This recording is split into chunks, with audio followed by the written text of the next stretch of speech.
Some of you reading this piece have followed the J-Notes, formerly Purple and Blues, for quite some time, predating even my somewhat lengthy involvement.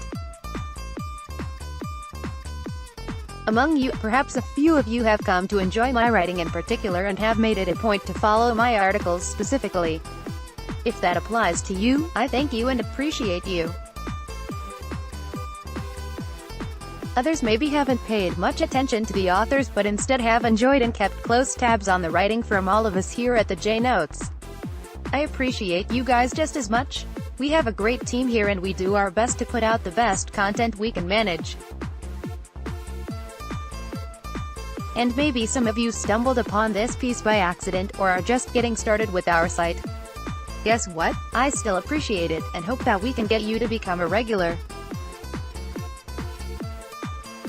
This article has some special significance for me because it just so happens to be the 1000th one that I've written for the J-Notes. I got my start writing on the fan-sided network in November 2016 as a contributor. Later, I'd become a site co-expert, editor, and my post rate would go on to skyrocket from there as writing about the jazz has essentially turned into a way of life for me. I've enjoyed every step of the way and look forward to continuing to build on this exciting milestone. Since piece number 1000 holds some extra importance to me, for those who have followed me for a while and for those aforementioned newbies alike, I wanted to detail my journey to becoming the avid Utah Jazz fan that I am today. I was born in Logan, Utah, and while my family originally was mainly from Wyoming, by that point with my grandparents and much of my extended family living in the Salt Lake area, the Jazz were pretty much always my family's team. Even as a kid, I was obsessed with basketball, so my personal love for the Jazz seemed to blossom tenfold. Considering that I was born in 1991, I was pretty young during the Jazz finals years, but there are still plenty of things that I remember vividly. Of course, I idolized the likes of John Stockton, Karl Malone, Jeff Hornacek, Brian Russell and the rest of the gang. Whenever I'd play, I'd always imagine myself as one of the guards. I was always too short, small to imitate Malone, such as Stockton, Hornacek, Russell, or one of my personal favorites as a kid, Howard Isley. By the time the Jazz made the NBA Finals, I was no longer living in Utah, but instead had moved to Vancouver, Washington. I don't have a ton of memories from living there, but some of the most vivid have to do with the Jazz. For one, I recall going to a game in the old Rose Garden against the Portland Trail Blazers. The Jazz lost and I still remember how disappointed I felt to this day. But that disappointment can't even compare to how I felt when I watched the Jazz lose in the finals. Specifically, when the Jazz lost in Game 6 in 1998, I broke down and absolutely bawled, stating between tears, I cheered so hard that it hurt, and they still lost. With my child's reasoning, I couldn't understand how my yelling at the TV wasn't enough to spur them to victory. I'm sure many of you reading this can relate to those same feelings, regardless of how old you were when the Jazz ultimately fell short in consecutive years to Michael Jordan and the Chicago Bulls. Donovan Mitchell Woodcock sounds like a great name for my firstborn. Tears of joy, what a game. Let's go Jazz. Bring on the Rockets. Jared Woodcocks, at Jared Woodcocks, April 28, 2018. That was far from the last time that the Jazz losing would bring me to tears. The very next year when the Jazz lost in the playoffs to the Portland Trail Blazers, I was just as much of a mess. Fortunately, I had my older brother to cheer me up. Usually, when we played NBA Shootout 98 for the original PlayStation, he was always the Jazz. He always kicked my butt back then anyway, but seeing how sad I was after the Jazz loss, my brother decided to turn the tables, allowing me to play as the Jazz while he took on the role of the Blazers. And to my sheer joy and comedic entertainment, he played as poor a game as you could. Purposely running out of bounds, heaving hopeless half-court shots and doing everything possible to make Portland look plain silly. My Jazz team ended up winning 100-something to 0. Sure, he let me win, but we shared such a good laugh out of his team's stupidity and how we felt the series should have gone, that it instantly cheered me up and became one of my most distinct, although admittedly random, Jazz memories. Shortly after the fateful finals losses, I moved to Fort Collins, Colorado, where I'd spend the rest of my growing up years. Upon moving to Colorado and ultimately calling it home, I quickly became a fan of the local teams there, the Denver Broncos and the Colorado Rockies. But not the Denver Nuggets. No way. The Utah Jazz were my team through and through, and that wasn't about to change. Keep sleeping on the Jazz, people. Let's go. Jared Woodcocks. At Jared Woodcocks, May 3, 2018. I was already a University of Wyoming fan living in Colorado State territory, so adding my Utah Jazz fandom in Denver Nugget territory made me quite the contrarian. Sure, when the Jazz lost to the Nuggets, there were a lot of people around to give me grief. But when they won, man, was it ever gratifying. And while there was definitely a low point after the Stockton-Malone years, there were definitely several good victories while I lived there. Still, sometimes it was a bummer being the only Jazz fan among my group of friends. So when I went out to college at Utah State University, one of the things I was most looking forward to was watching Utah Jazz games with like-minded fans out there. Unfortunately, I was foiled in my wish.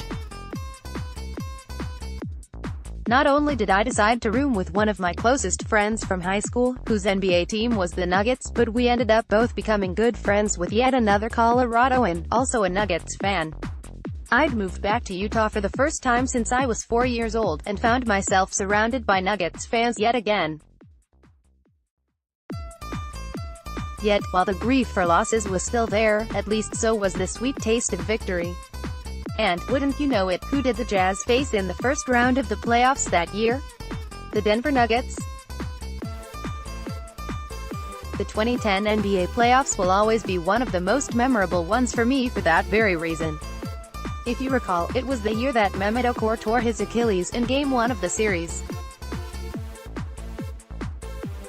The injury would put Okur out for the remainder of the postseason, and put the Jazz in an 0-1 hole.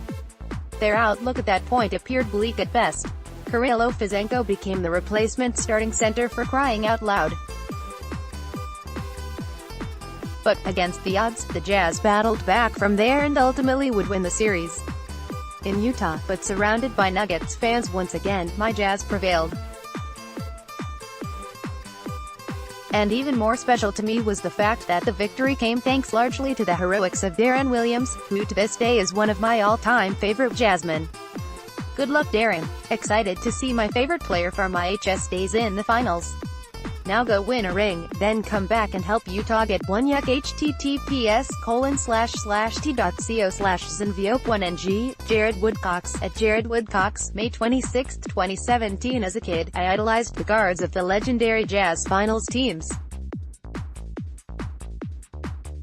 As a teenager, that idolization later would transfer to Deron Williams.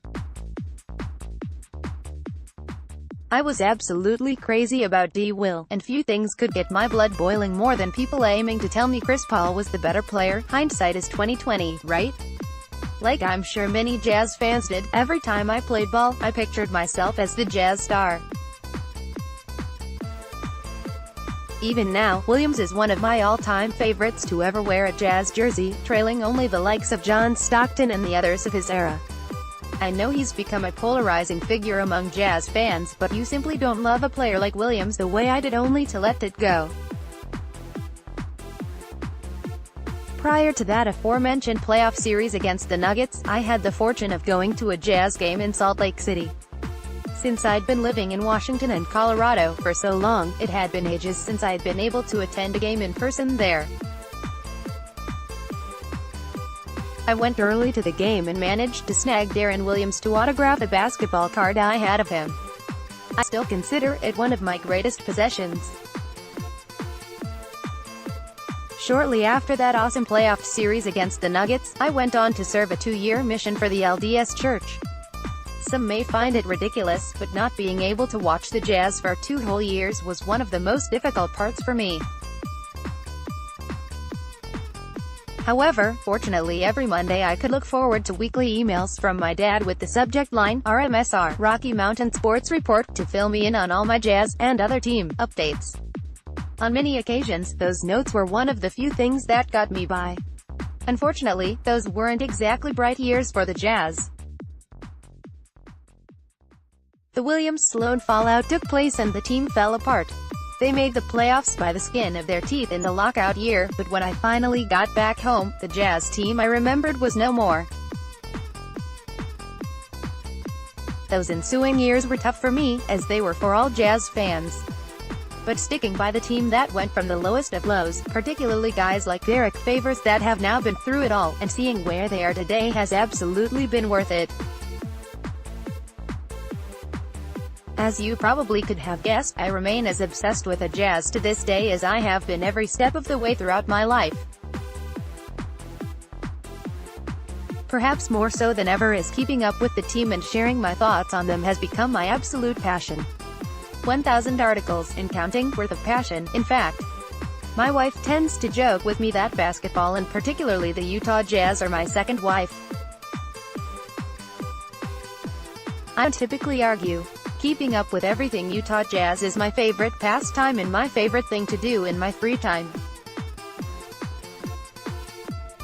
In my most recent former job, nearly every joke directed my way from my coworkers had something to do with me daydreaming about the Utah Jazz, or simply wanting to get home to watch the Jazz. They were probably more accurate than they knew or than I let on. Like so many of you out there, I anxiously await the day that the Jazz will finally bring home an NBA championship. If anyone can do it, I'm sure Donovan Mitchell and Rudy Gobert can. They haven't gotten me so excited about a team since the glory days of D. Will. The current Jazz team is so likable and fun to watch. The organization is so well put together. It's beyond easy to cheer for them. But even when it wasn't easy, be it due to the tear-jerking playoff losses, living among relentless opposing fans, or any other struggles, it has always been worth it. I love the Utah Jazz, and I'll continue to cheer for them until the day that I die. And if I'm lucky, that championship I've dreamed of since I was a disappointed little boy in Washington will come well before then. Thanks so much again to everyone who has read my articles and stuck with me through these 1,000 posts. Here's to 1,000 more and hopefully several more readers to come.